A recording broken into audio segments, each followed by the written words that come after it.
Hi, everyone. My name is Dr. Samantha, and I am the maternity mentor. And we are back for another one of our Monday live Q&A sessions that we have here on our channel every Monday at 9 p.m. Eastern Standard Time. So welcome for those who are joining us. I'm Dr. Samantha, the maternity mentor. I would encourage you to subscribe to my channel, like the videos, hit the notification button so you can be notified when we put out new content. We're trying to put out new videos every single week. One of the things we do here on Monday nights is we go ahead and we answer your questions live, as well as questions and comments that you may have placed on the videos during this last week. So please make sure you follow us on Facebook, Instagram, and Twitter, as well as we have additional content there. We're very excited for you to join us, and please make sure that you put any of your questions or comments into the chat. So we're going to get started with a question about bleeding. Bleeding is one of the most common things that we hear about every single week because it is very, very scary when a woman sees blood during her pregnancy. So this mom writes, "This is my 5th pregnancy. I have 4 children, and every single time I wipe, there's blood, and then I have some cramping.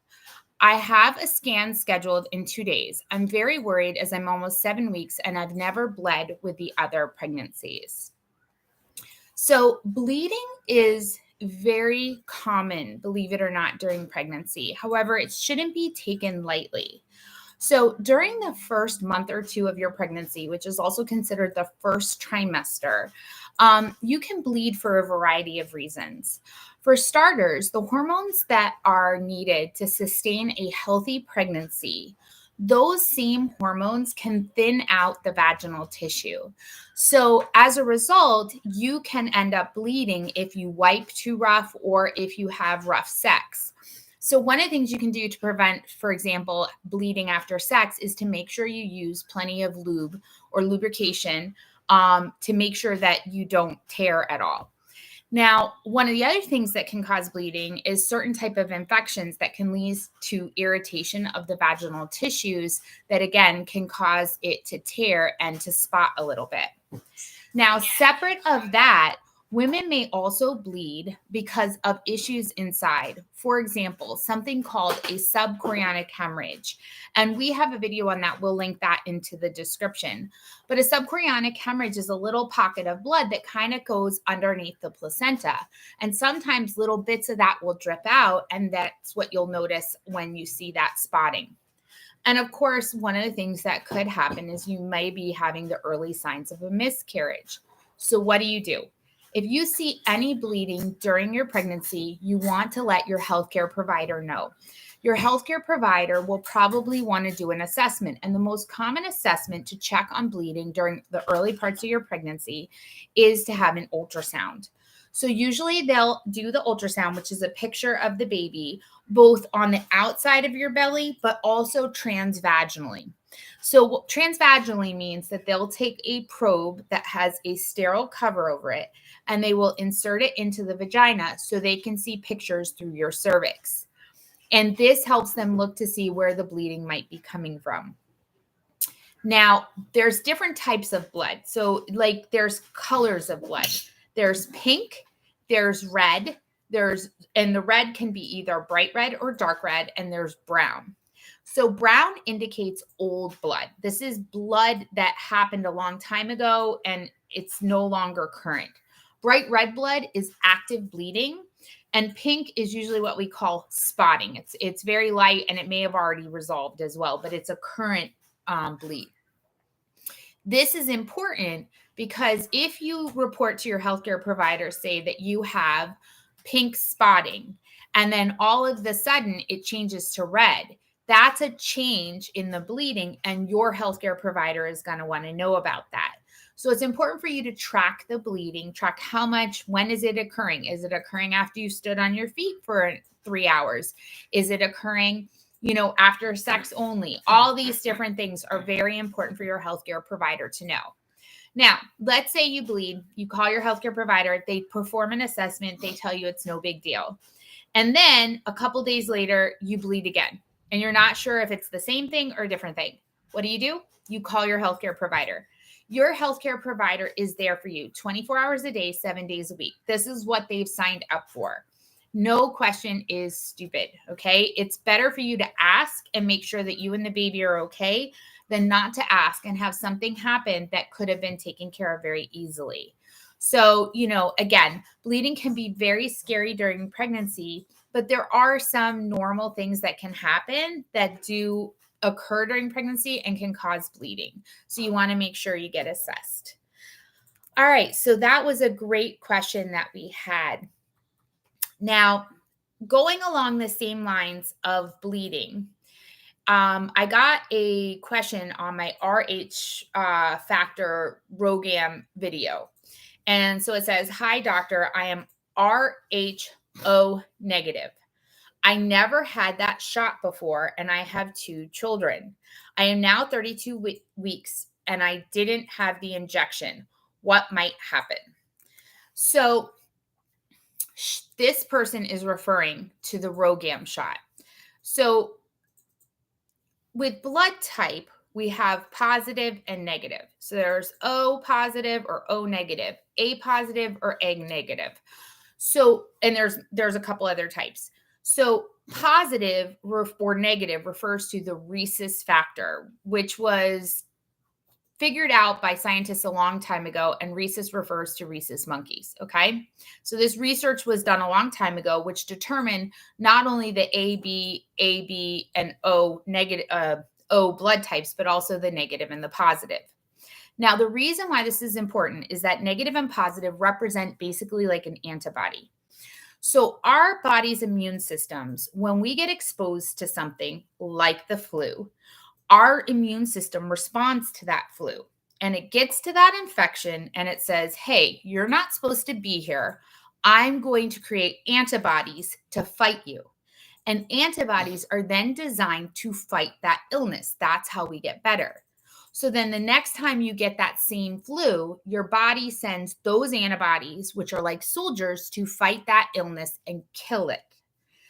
When you're talking about blood, if you have a negative blood type and you get exposed to positive blood types, your body will develop an antibody to that positive blood type. That means your body will create these soldiers to attack that positive blood type if it sees it again. So now let's get to our pregnancy. So you are an O negative mom and your partner is O positive. So your baby could be O negative or O positive for the blood type. Well, if your baby is O positive, so some of your baby's blood naturally seeps through the placenta into your system. This is like a natural, normal occurrence. This is actually how they now do the blood tests to look for certain type of genetic diseases and conditions early in pregnancy. So as a result, if you're an O negative mom and you get exposed to that positive blood, your body does exactly what I just described. It makes antibodies. Now, you can have your first baby with absolutely no issues whatsoever because your body has never been exposed to this blood before. However, the next time you go to have a baby, if that baby has a positive blood type, your body might send those antibodies to attack the baby because it views the baby as a foreign invader that should be fought off. So what do we do about this? We give the ROGAM shot, and the ROGAM shot helps to prevent that from happening. So most women will get this shot midway through their pregnancy, like around 28 to 32 weeks. And then once they deliver, their baby is tested. If the baby has a negative blood type, doesn't matter, O, A, B, or AB, the baby and the mom don't need to have any further treatment. Okay. If baby has a positive blood type, mom needs to get another ROGAM shot to help with the antibody process and to prevent it. And the baby then needs to be tested for a blood type incompatibility, which can cause high bilirubin and jaundice. And we have a video on jaundice that we can link into the description. So the reason why this becomes so important is because after birth, we want to make sure mom doesn't make any of those antibodies, which could cause a miscarriage later on. And we want to make sure baby is just monitored a little bit more closely.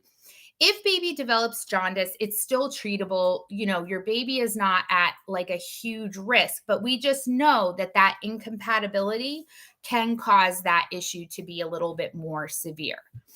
So now this mom says she never received the RhoGAM shot.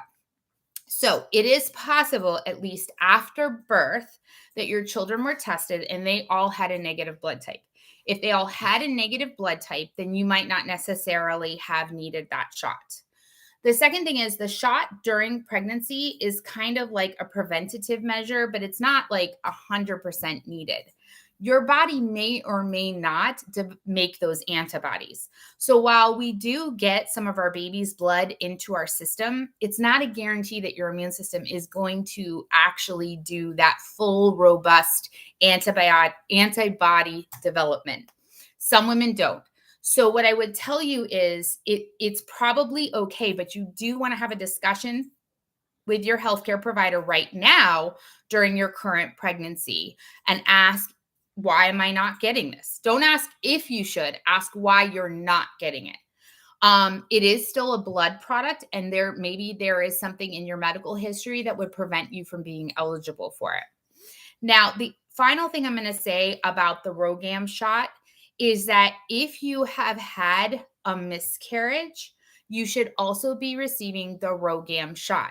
So again, for a baby that is born that we can test their blood, we do that to see if you need the shot. But if you're having an early miscarriage, say 7 to 12 weeks, we may not be able to test your baby's blood type. We want to assume that the baby had a positive blood type and treat you to prevent any further issues later on for you, specifically miscarriage. So that was a great question. I encourage anybody to look at the RhoGAM video more closely. RhoGAM and RH factor is extremely complicated. It's often very hard to understand. So if you're not sure, ask your healthcare provider. Ask them, why am I not getting this? Should I get this? What is the protocol? What are you going to do to test my baby after I give birth? So that was a great question. For those of you who are joining us, please remember you can put any of your questions into the chat and we will definitely try to answer them live. So our next question, it has to do with antibiotics. So is cefuroxime acetal 500 milligrams good for 3 months pregnant women?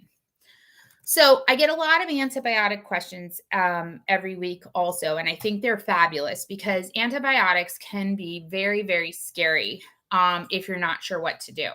So antibiotics are medications that treat bacterial infections. They do not treat viruses. There is no medication that cures a virus. We have antivirals that can make the virus symptoms less, but there is not really cures for viruses other than letting our body build antibodies and provide an immune system response. But with bacterias, we can give antibiotics with those bacterias. So what happens is when your doctor suspects an infection, they should test you. And then based off of that test and the results, they can determine what might be the safest antibiotic for you to use. If you are prescribed an antibiotic, you need to take all of the antibiotics. So one of the nice things about taking an antibiotic is that really quickly it starts to work. So you might be feeling awful today, and by tomorrow night, you may feel 100% better because antibiotics work very quickly. But just because you're feeling better doesn't mean the infection is gone. In fact, most of the time it is not gone. And that's why you need antibiotics for 10 days. So antibiotics will start to kill off a lot of those bacteria. But there are some bacteria that are like tougher. And those bacteria are looking at that antibiotic and they're fighting it off. They're trying to figure out any way to dodge it from hurting them and killing them.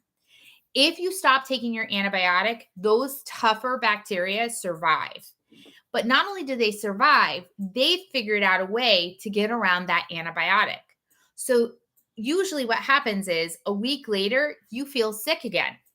Only this time, when your provider gives you that same antibiotic, it won't work because those tough bacteria, they've made some friends to help, make you sick again. And they all know how to avoid that antibiotic. So if it is determined you need medication for an infection and the medication is safe, you need to take the entire course, even if you are feeling better, because infections that are left untreated can lead to miscarriage, stillbirth, low birth weight babies, preterm birth. These are things you don't want to have happen, and they're easily preventable, oftentimes with the right antibiotic. So cefuroxime acetal is safe for use during pregnancy. This has been used for a long time, and it definitely can be used to treat an infection. Now, how do I know that? So your healthcare provider gets a lot of training on medications and what medications have been used historically with pregnant women. We can't perform studies on pregnant women, so we have to use a safety profile about the medication to determine if we think it can be used. And that's the training we receive. If you're ever concerned if your local healthcare provider is not like 100% correct, or you're worried about their opinion, the second person you can ask is your local pharmacist. So pharmacies, or pharmacists, I should say, also get specialized training in medication, and they can also help you determine if a medication is safe. So I want to make sure that you definitely, feel comfortable asking those questions. Again, if you've been prescribed, take all of the medication. Hey there, CA. Okay, that was a great question. So the next question that I got is about vaginal discharge. It says, I'm noticing itchiness while pregnant. I'm about 6 months. Also, the edges of my labia have white ends. It's weird. I've never seen anything like this before. So this question came in on vaginal discharge, and it was very interesting. So let's start. There is several different types of vaginal discharge that you might see during your pregnancy. You might see clear discharge, yellow, green, gray, pink, which we talked about earlier, is usually blood, or even like a chunky white, okay? And each one of these discharges, generally speaking, means something. So the clear is usually just your normal pregnancy discharge. And of course, pink is usually bleeding. Chunky white is usually yeast, and the others are usually a sign of a sexually transmitted disease and or some kind of vaginal infection caused by normal vaginal bacteria. If you have any type of discharge, you need to tell your healthcare provider so they can check it out and see what's going on. So your healthcare provider will usually test that discharge.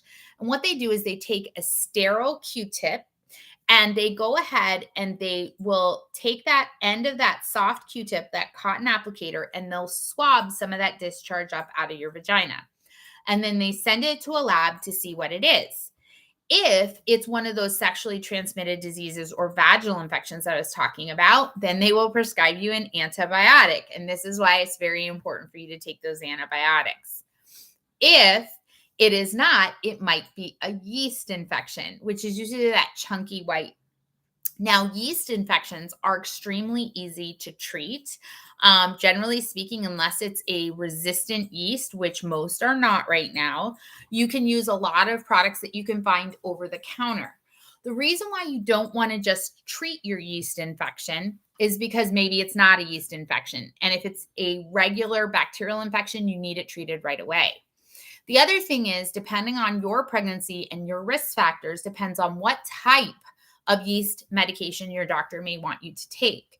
So for example, there are these little like pills that you can actually insert into the vagina. There's also creams. Well, if you have a high risk pregnancy, your healthcare provider may not want you to insert anything into the vagina and instead will want you to take an oral tablet. Now, the reason why I'm mentioning yeast and talking about this is that this person mentioned the symptom itching. So, itching is a very telling sign of yeast. Now, the white edges on the labia could be caused by yeast. It could be caused by overgrowth of yeast on the surface of the vaginal tissue, the outside. The labia is the fleshy tissues on the outside. So, this mom should go get checked out by her healthcare provider. The other thing you should be aware of is that discoloration of the skin should not be ignored, especially when skin turns white and stays white. This is a sign possibly that there is a lack of blood flow, and that could be indicative of a much more serious issue going on, which is why you want to contact the healthcare provider so they can check it out and see what's going on. So that was a really good question. And I think it really highlights why it's so important for us to contact our healthcare provider with issues. So hi again, for those of you who are joining us, welcome, welcome. Please remember you can put any questions that you have into the chat and we will try to answer them for you live. So our next question is about urinary tract infections. So it says, does urinary tract infections cause recurrent miscarriages? So the answer is yes. Urinary tract infections can be a cause of recurrent miscarriages. So a urinary tract infection is an infection that usually happens in the bladder. And this happens when urine sits there and bacteria grows into it, and it causes an infectious process. So usually the symptoms are when a mom feels like she has to urinate all the time. So she pees, she comes and sits back down, she feels like she has to pee again. And I'm not talking like 30 minutes later, I'm talking like immediately. That's called urinary frequency. Now, the other thing is the mom will go to pee and like nothing comes out because she just peed. So she's constantly trying to pee. She doesn't feel relief and nothing's really coming out. You may also have burning when you urinate. So the urine itself is usually dark in color and it can often smell really bad. These are all signs of a urinary tract infection. They can happen for a couple different reasons. So women are normally prone to urinary tract infections because we have a short urethra. So when you look at the vagina, you have the vaginal opening, and right above it is a little hole that a lot of people kind of call the pee hole. That's your urethra. And that's basically this little tiny tube that goes up to the bladder, okay? But it's short. It's very, very short. So when you wipe your vagina after going to the bathroom, if you wipe any bacteria into this little tiny tube, that bacteria can go right up into your bladder, okay? This is why they tell you if you're wiping, this is your butt, you want to wipe from front, this is the clitoris, to back. Okay, you don't want to wipe this way because you can wipe bacteria into that urethra. So now that bacteria comes up to your bladder, okay? But you have a baby that's in your belly. Even early on, the uterus, it gets bigger really quick and it sits on that bladder. So no matter what, you can try really, really hard, but the bladder doesn't fully empty. So you have some of that urine just sitting there, and now the bacteria is sitting in it. And the next thing you know, that bacteria starts to grow and grow and grow, and you get an infection. So what can you do to prevent that from happening to begin with? Wipe from front to back. Make sure you're showering every day. No baths. Sitting in a bath can actually encourage bacteria to go up that urethra as well. Change your underwear every day. Let your vagina air dry at night. Don't wear anything over your vagina at night so it gets lots of fresh air, which is really good for vaginal health. Don't douche or anything like that because all those perfumes and stuff are really bad and can also irritate the urethra, which encourages that bacterial growth. And then drinking lots of fluids. The more you pee, the less likely you are to have a urinary tract infection. So now you get this urinary tract infection. So what can happen? Why does this cause a miscarriage? Well, a lot of urinary tract infections, if left untreated, will become pyelonephritis or a kidney infection. So you have your bladder, and then attached to your bladder is 2 ureters that go to your 2 kidneys. Okay, so your kidneys up here. The ureters are a little bit longer than the urethra, but not much. And what happens is that bacteria then travels up into your kidneys. So you get this kidney infection, and the kidney infection is a serious illness. It can cause kidney failure, and your kidneys are designed to filter toxins out of your body. So if they are not working right, your body is starting to build up toxins in its system. Additionally, if you get a kidney infection, this can lead to sepsis. And sepsis is a blood-borne infection that can affect all of your organs. And it can also travel across the placenta, causing issues with the baby. So you do not want to develop any infections during pregnancy. They will be very serious for you. Your body also, when it senses that you are in danger, will try to save you. So early on, when you are pregnant, if your body senses infection, it may try to force a miscarriage, thinking the baby is hurting you. And this is a kind of a sad, scary thing to say, but it is your body's way of trying to protect you. So what we need to do is when we see an infection, we need to get it treated right away to prevent this from happening. So one of the most common things we do is we prescribe an antibiotic.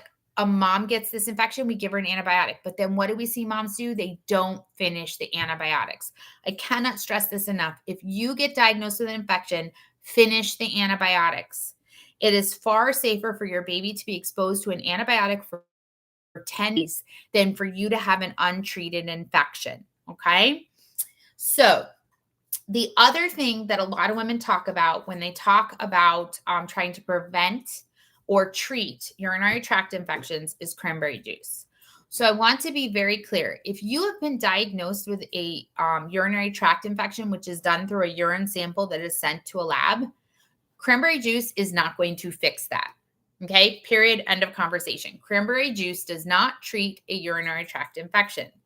Now, cranberry juice can be used proactively to try and prevent them.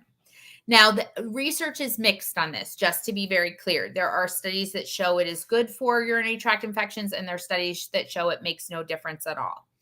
The reason why they believe that cranberry is good for preventing urinary tract infections is because basically it makes your urine more acidic. And because it's more acidic, the bacteria can't grow there. Okay. Now, if you are going to use cranberry juice, there's a couple of things you need to know. You want to use a pure cranberry juice, a cranberry juice that has no added sugars. That means it doesn't taste very good. Usually these cranberry juices are very bitter. Okay. But that's the best one for you to use. Now, additionally, you want to make sure that you're drinking a fair amount of it. So like at least an 8-ounce glass every single day. However, if you have diabetes, you should not be drinking cranberry juice. It doesn't matter if you have recurrent UTIs, because that sugar is no good for you, even if it's natural sugar. So for somebody who has diabetes, or for somebody who just can't tolerate the taste of that real cranberry juice, you can also take one of the cranberry supplements that are available over the counter. However, if you become pregnant, you should not take the cranberry supplement. You should, without talking to your healthcare provider first, because they may have a particular brand that they prefer. But again, cranberry juice does not treat a urinary tract infection. So do not delay taking medication because you think you might be able to solve it that way. So yes, that's a very good question about urinary tract infections. So welcome. For those of you who are joining us, hi, I'm Dr. Samantha, and I am the maternity mentor. And we are back here live on Monday night at 9 p.m. Eastern Standard Time to answer your questions that you have from this week that you've placed on videos, as well as any questions that you put into the chat.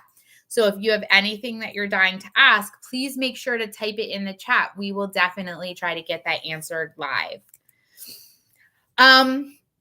The next question we have is about sleep, and I love this topic. So my partner wakes up in the middle of the night and just lies in bed. She feels if she gets up, this may wake her up even more. Do you have any suggestions? So sleep is huge for mental health and physical health. Those of us who don't sleep, it affects every part of our body, which is why it's so essential. And pregnant women, unfortunately, already have a tough time sleeping because of the aches and pains of carrying extra weight on your frame, and because of course we have to get up in the middle of the night to pee all the time. So if you're prone to insomnia and then you're there, now what are you going to do, because you're sitting there awake? So one of the things I like about this is this partner mentions that their pregnant partner is concerned about getting up in the middle of the night because she thinks it will wake her up more. She's actually correct. So you don't necessarily want to start walking around in the middle of the night because that will wake your brain up. But one of the reasons why it wakes your brain up, a lot of people don't know about, and that's light. So blue light and white light wake our brains up. It just says, hey, it's morning time. Why does that happen? Because we are all cavemen. So back when we all lived in caves, we all responded to light and temperature to tell us whether we were supposed to be awake or asleep. So in the morning, yellow and white light woke us up and it got warmer. And that said to our bodies, hey, it's time to be awake. And then in the evening, the sun went down and it became dark and it became cold. And that said to our bodies, it's time to go to sleep. So in the middle of the night, if you're trying to walk around, what's going to happen? You need light or you're going to fall all over yourself. And then that wakes you up. So what research has shown us is that the red light spectrum actually helps keep you asleep. So red light does not interfere with your natural melatonin production. Melatonin is a hormone that we all make. Every single human being makes it every single night. And that hormone helps us sleep. Some people take melatonin pills that they buy in a store because it helps them sleep. A lot of those people, their melatonin production is just not as good, which is why it works so well for them. But for most of us, that melatonin production happens naturally and it's fine. But if your brain gets woken up by light, your brain will say, oh, I don't need to make melatonin anymore. And it stops, and then you stay awake. So what you can do is you can go on Amazon and you can buy little red night lights, okay? They're very cheap. They don't have to be anything special. And these little red lights, you put them all over your house. And then you can see perfectly fine. You'll actually find that it's easy to see, but yet that light frequency will help keep your brain asleep. So if you do need to get up, you can get up without waking your brain up. I recommend that you put them into your bathroom. I also recommend that you put them into your baby's room. So your baby is a mini human being. Just like you, your baby will stop producing melatonin if it's exposed to white or blue light.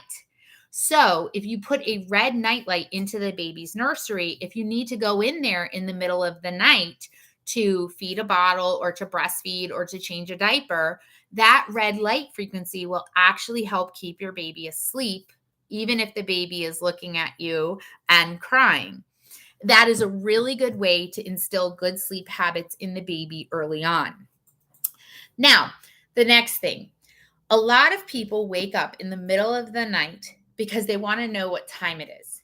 And then they're stuck trying to think about what time it is. So some people try not to look at their phones, which is great. You should not look at your phone in the middle of the night because it has a blue light spectrum to it. Some people are just, they have a clock in another room or whatever. But one of the things I recommend for a lot of my patients is that you can purchase projector clocks, and they're very cheap. And a projector clock simply it's a regular clock, but it has a little feature that it projects the time onto the ceiling. So if you wake up in the middle of the night and you open your eyes, you can just look straight up and the time is there. And a lot of times, most of our brains just want to know what time it is. And as soon as we know, we can go back to sleep.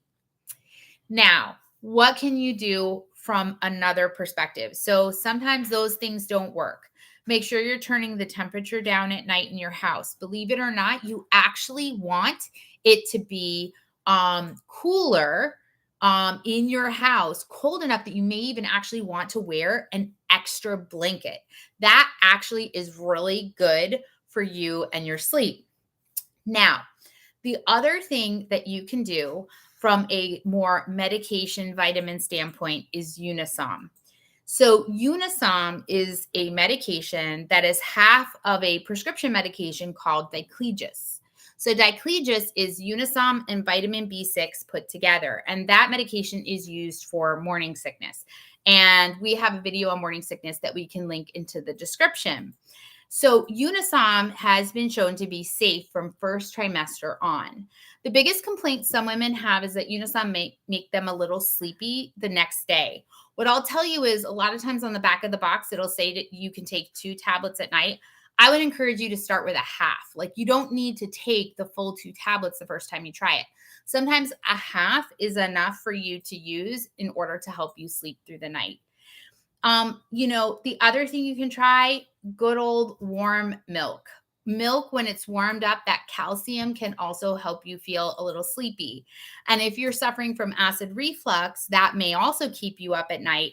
That acid reflux may be causing some of your issues. And therefore, that milk, the calcium can make you sleepy, but it also is a base, so it calms down that acid. So sleep is very essential, and you want to make sure that you get that checked out, okay? So that was a very good question. Okay, I see a question. Hi, Tess. So are hemp CBD THC free gummies for sleep safe for breastfeeding? So there is not enough research to know. And so generally speaking, they are not recommended. So I love, for starters, that she is mentioning THC free. So THC is the component of marijuana that is not safe for a developing newborn's brain. So we've learned that THC effects when you are pregnant or when you are breastfeeding on the brain is not good. It can lead to attention issues and learning disabilities and some behavioral issues later on in life. So you definitely want to avoid THC. Here is the problem with hemp CBD. In theory, it should be fine, but these products are not FDA regulated. A lot of these products are produced in the same factories where they produce THC products, and therefore there could be cross-contamination. Now, one of the other things that a lot of people aren't aware of with FDA labeling, and I happen to know this more about keto, but it translates to medications as well, is about the guidelines for showing you if something's contained. So this is what I mean. You can have a product that will say 0 carbs. Carbs are sugar. And it can actually contain 0.9 grams of carbs. So that's almost a full carb. If you eat 2 servings, you're getting over a carb, and yet it will tell you it's 0 carbs. So you think you're eating no sugar, when in fact you're eating a fair amount of sugar. But according to FDA guidelines, if it's less than 1 gram, they can claim that there's 0 grams of sugar. The same thing can apply to some of your other supplements. If there is less than a certain percent of different ingredients, or if it's trace, they don't necessarily need to tell you that there's a possibility that it's in there. There are a few exceptions. The biggest one that we're almost all aware of is peanuts. You will see that on everything because we've learned that for some people, peanut allergy can be deadly. But generally speaking, trace potential elements do not need to be reported on the back of a label. So the biggest consensus is probably not, to be on the safe side. Okay. But the actual hemp CBD in theory should be okay, but I wouldn't recommend it. So that was a great question and I love it. One of the other questions a lot of moms ask about is melatonin. If you are breastfeeding, melatonin is safe for breastfeeding. The biggest thing with breastfeeding is melatonin is usually going to hit your milk about 3 hours later. So if you are taking melatonin at 10 p.m., your baby's going to get melatonin around 1 a.m. If you are exclusively pumping, you may or may not want to label that milk as having melatonin in it, because then you can use it to help put your baby to sleep. If you take melatonin, say at 3 o'clock in the morning, and you feed your baby at 6, your baby is likely to be sleepy for a little bit longer because your baby's getting melatonin at that time. Now, remember, your baby's not getting the same doses as what you take. If you are pregnant, we try to discourage melatonin use until later on in the pregnancy. However, it is safe in small to moderate quantities. So that was a great question. If you guys have questions, please feel free to put them into the chat. So our next question is about depression, which of course is one of the things I'm very passionate about talking about and treating. So I'm 7 weeks pregnant and I'm on fluoxetine 40 milligrams and clonazepam. I started with 1 milligram and now I'm at 0.5 milligrams, which is also a half milligram. You fill me with so much hope. I already have 3 healthy kids. I'm 34 now. I'm grateful that I found the channel. However, my doctors and psychiatrists have told it was no risk, but I'm searching for like a second opinion. So she was very concerned until she found the video. Now, I'm sharing this not as like a pat on the back type of thing, but as a real testimony to what happens for a lot of women. It's very unclear for a lot of people whether taking this medication is safe or not. So let's start. Fluoxetine is Prozac. Prozac is an SSRI. And generally speaking, all the SSRIs, which is a category of medication used to treat anxiety and depression, are safe during pregnancy and postpartum. Okay, these are the medications that have been around the longest, and we've seen the most use with pregnant women. The one exception is Paxil. Paxil a long time ago had a singular study that showed a potential for heart defects. The study has now been debunked. It was very poorly done, and it doesn't look like there's any evidence that Paxil does cause birth defects. However, everybody's scared to use it, so nobody does use it anymore. But all the rest of the SSRIs are very safe for pregnancy. And Prozac has one of the best safety profiles and is very well tolerated. The biggest reason why I don't like Prozac is it lasts in your system for a very long time. So some women do want to come off of it, and it takes a really long time to get it out of your system. So that can be a little bit challenging. But one of the things that evidence has shown us is that if there is a medication that works for a woman to treat her anxiety and depression, that's the medication we should use. Because anxiety and depression that are left untreated can lead to miscarriage, stillbirth, preterm birth, a low birth weight baby, and babies that have trouble regulating their sugar, their temperature, and overall their dynamics, their physiological dynamics, their blood pressure and stuff. These things are very real issues. So it is important that if your anxiety and depression are significant, we treat you with medication. It is far safer for your baby to get a little bit of Prozac than it is for you to be just sitting there suffering. Now, one of the things you should know is your baby does get a little bit of Prozac. So the placenta, which is the organ that feeds your baby, you got your uterine wall, and your uterine wall has a whole bunch of blood vessels that the placenta sits next to. And that's how your baby gets its nutrients and the toxins come out of the baby, is through the placenta down to the umbilical cord to the baby. Well, any of the medications you take, some of it can cross the placenta and go to the baby. SSRIs are one of them. The biggest risk factor your baby is going to experience is something called withdrawal syndrome, which can happen at birth. So withdrawal syndrome sounds super scary, and it's really not. It's not seizures. Withdrawal syndrome is simply a very irritable baby.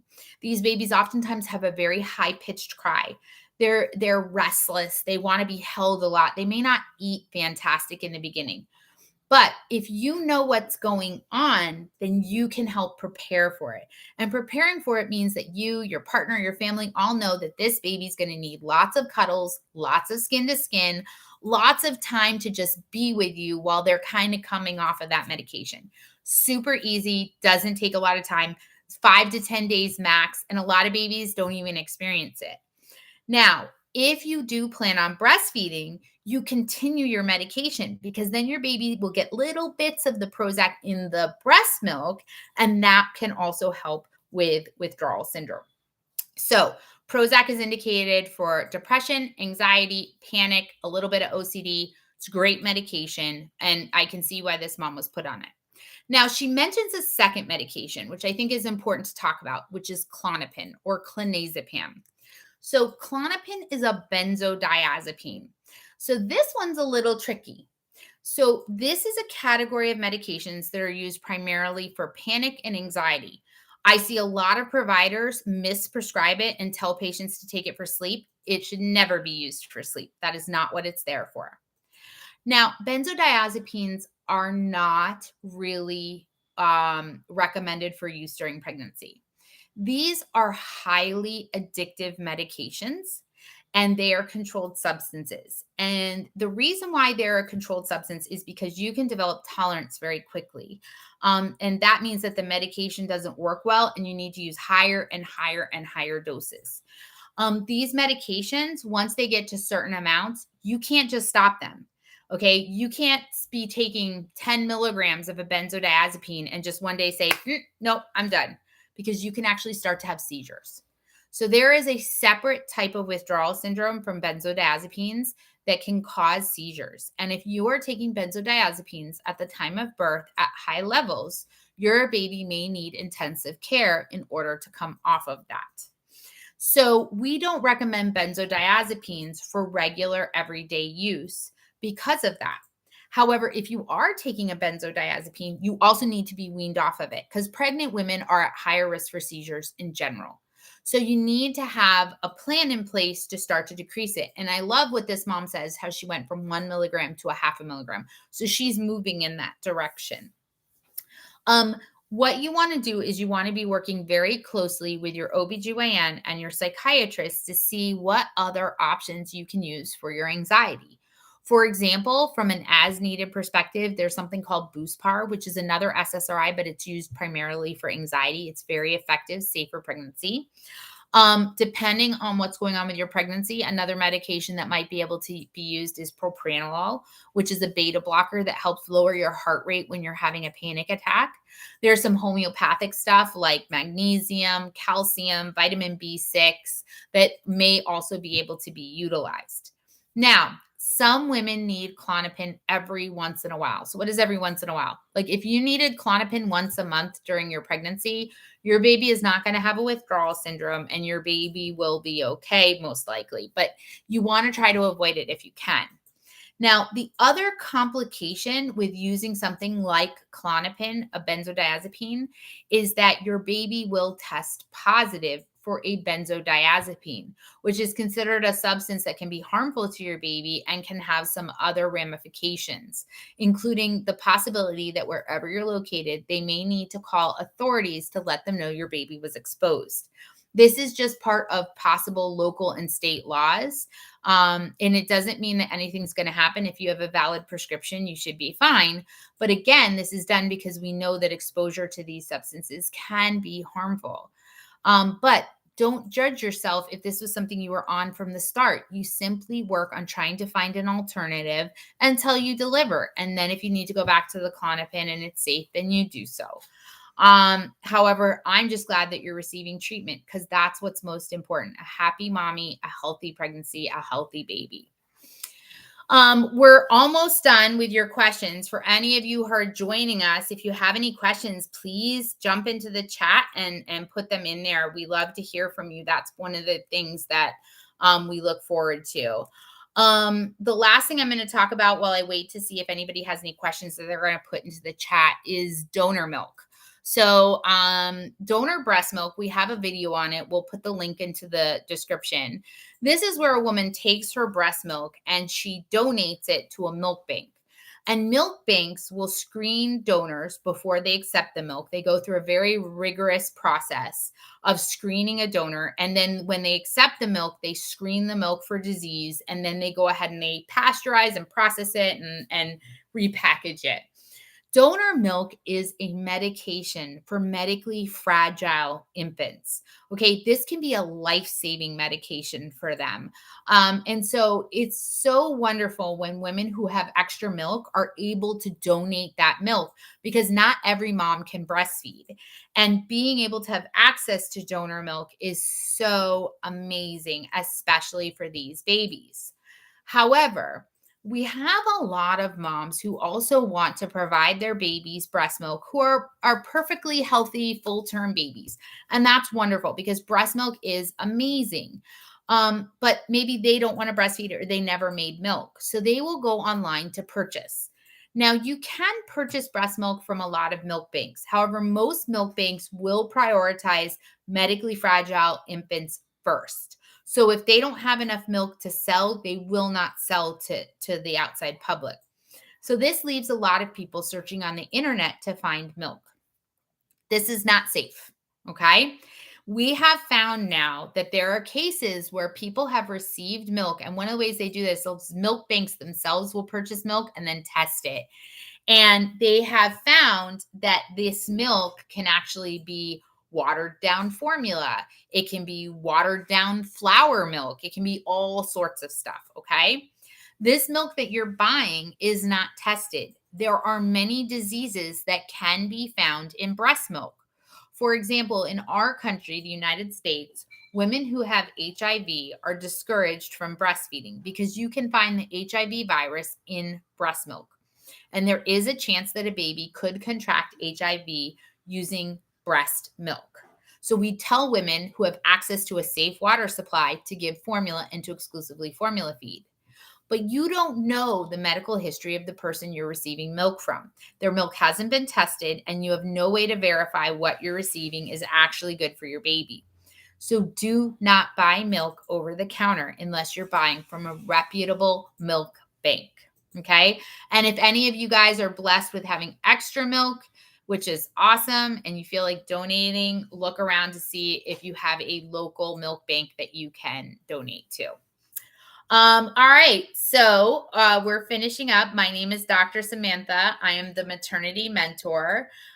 We are here live every Monday at 9 p.m. Eastern Standard Time, answering all your questions that you have submitted to us on the videos that we have. Please remember to like our channel, subscribe to our channel, hit the notification button. We are trying to put out videos every Tuesday with new content for you guys. And I have a lot of exciting stuff coming up for you. So please remember to hit the like and subscribe buttons. You can also follow us on Facebook, Instagram, and Twitter for additional content. Tell your friends and family. We would love to hear from them. And remember, if you have any questions, you can join us next Monday night at 9 p.m. Eastern Standard Time. So thank you. And I really appreciate your support.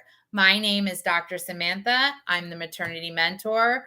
Bye for now.